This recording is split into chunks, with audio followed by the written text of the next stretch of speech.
le produit qui est facile à trouver, qui a peu de concurrents, qui marche comme un âne et qu'on vend par palette et qui est facile à importer et en plus qui coûte pas cher, qu'on peut débuter avec aucun budget.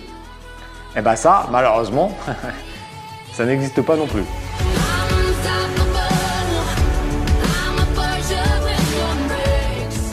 Salut les Phoenix! Si tu ne réussis pas dans le e-commerce, ce n'est pas le hasard, c'est certainement que tu fais l'une ou plusieurs des erreurs qu'on va voir dans cette vidéo.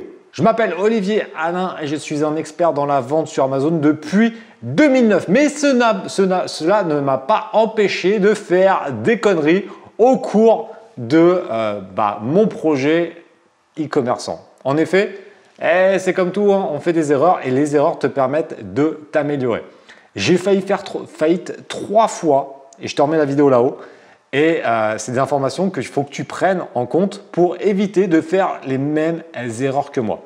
Dans cette vidéo, je vais t'expliquer 5 éléments qui sont pour moi des causes réelles d'échec dans l'e-commerce. La première qui est très importante, et ça c'est très humain, et je le vois souvent dans les commentaires sur les réseaux sociaux, c'est que tu as une vision court terme.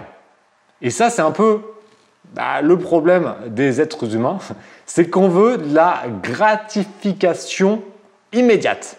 C'est-à-dire qu'effectivement, c'est plus simple d'aller regarder la télé avec une bonne glace, bien du sucre, que d'aller faire des abdos, faire des burpees, faire des tractions pour avoir des abdos. Tu vois, c'est logique.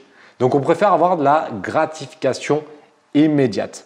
Sauf que la réussite ne vient pas en 15 jours. Il ne faut pas croire les vendeurs de rêves que tu vois sur Internet qui te disent « Ouais, je suis devenu rentier en immobilier en 15 jours alors que j'étais au chômage. » Non. Non, non. Ou pareil, dans le e-commerce, il y a aussi des gens qui vont te dire « Ouais, on peut gagner des millions sans aucun investissement, sans aucune connaissance, etc. » Quand c'est trop beau, en général, c'est que ce n'est pas la réalité. Donc, il faut prendre le temps de mettre en place une activité. Puisque comme tout dans la vie, le début, c'est compliqué et il faut le temps que ça vienne. Par contre, ceux qui passent à l'action et qui suivent ça auront la chance de pouvoir profiter de leur temps pendant que les autres bossent parce qu'ils n'auront pas fait les efforts nécessaires pour réussir. Donc après, c'est à toi de voir ce que tu veux faire.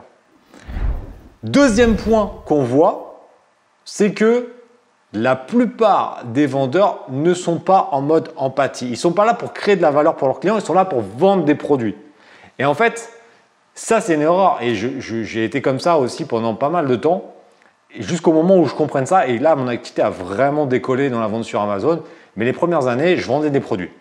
C'est-à-dire que je vendais des produits, je ne m'intéressais pas forcément à ce que les gens ont besoin. Et j'ai mis quand même plusieurs saisons avant de comprendre cela. Par contre, au moment où j'ai appris ça et que j'ai compris ça, ça m'a permis d'être vraiment, mais vraiment meilleur. Puisque au lieu de vendre un produit lambda, je répondais à une problématique de mes prospects. Et là, c'est beaucoup plus facile. Et je suis passé de taux de conversion à 5-6% à plus de 20 à 25, voire même beaucoup plus sur certains produits sur Amazon, puisque j'arrivais à comprendre exactement leurs problématiques et proposer un produit qui les aidait. Donc là, forcément, la vente, ça reste relativement simple quand tu fais ça. Donc, comment on fait ça? On va montrer les bénéfices du produit et surtout, on va se renseigner en amont sur ce que les gens ont besoin et ensuite, on va leur montrer que ce produit correspond à cela. Et tout simplement, quand tu mets ça en corrélation, après la vente, c'est facile. Troisième erreur qu'on retrouve souvent, surtout quand on débute, ce qui est normal, c'est qu'on cherche le produit miracle. Le produit qui est facile à trouver, qui a peu de concurrents, qui marche comme un âne et qu'on vend par palette et qui est facile à importer et en plus qui ne coûte pas cher, qu'on peut débuter avec aucun budget. Et bien ça, malheureusement, ça n'existe pas non plus. La clé, c'est de faire des produits qui fonctionnent déjà bien, qui ont une grosse ou pas forcément une grosse concurrence, ça va dépendre. Mais en tout cas, de se différencier en apportant des valeurs complémentaires. Ça, je te remets une vidéo là-haut qui va t'expliquer comment on fait cela, parce que ça, c'est vraiment très important. En tout cas, il n'y a pas de produit miracle. Le mouton à 5 pattes n'existe pas. Donc, ça ne sert à rien de chercher, tu vas perdre du temps. Quatrième point, c'est peut-être que tu veux te lancer dans un business sur Internet, dans la vente sur Amazon et même dans le dropshipping, sans te mettre dans l'état d'esprit d'un entrepreneur. Tu penses que vendre comme ça sur Internet, c'est facile et que tu peux faire ça sans aucune connaissance, limite sans société, et que c'est la fête. Non, c'est pas la fête au village, hein. C'est terminé ce temps-là. Il faut avoir des connaissances et prendre ça au sérieux. La vente sur Amazon, c'est un vrai métier. Quand je forme les gens avec mon programme Amazon Révolution, je forme les gens à un nouveau métier. Donc effectivement, le programme, il est très complet, il y a beaucoup d'heures. Il faut que tu passes du temps, il faut que tu sois investi pour réussir. Mais tu crois sincèrement que la liberté financière, ça vient comme ça? Juste en 3 minutes par jour? Non, il faut que tu t'investisses en temps et que tu investisses aussi de l'argent dans les connaissances. Ça, on va y revenir dans le dernier point. Donc, il faut savoir un truc, c'est que quoi que tu fasses, n'importe quelle activité va demander des connaissances et va demander d'être sérieux et de bien savoir gérer son business. Donc effectivement, il faudra avoir des connaissances dans beaucoup de domaines et surtout après déléguer et avoir potentiellement un expert comptable et d'autres conseils pour réussir.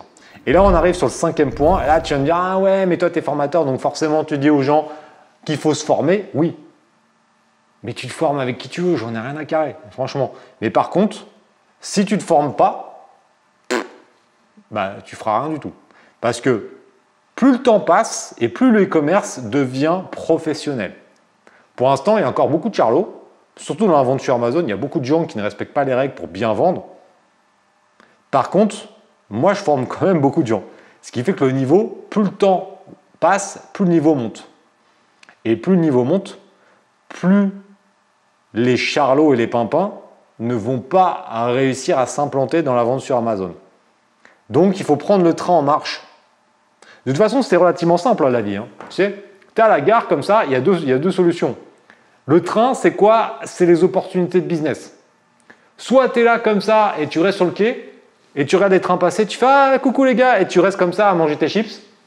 Soit, quand ils s'arrêtent, tu prends l'occasion pour monter dedans et là, tu es bien. Là, tu te poses, tu te mets en première classe, tu te formes et là, tu accélères sur l'autoroute du kiff.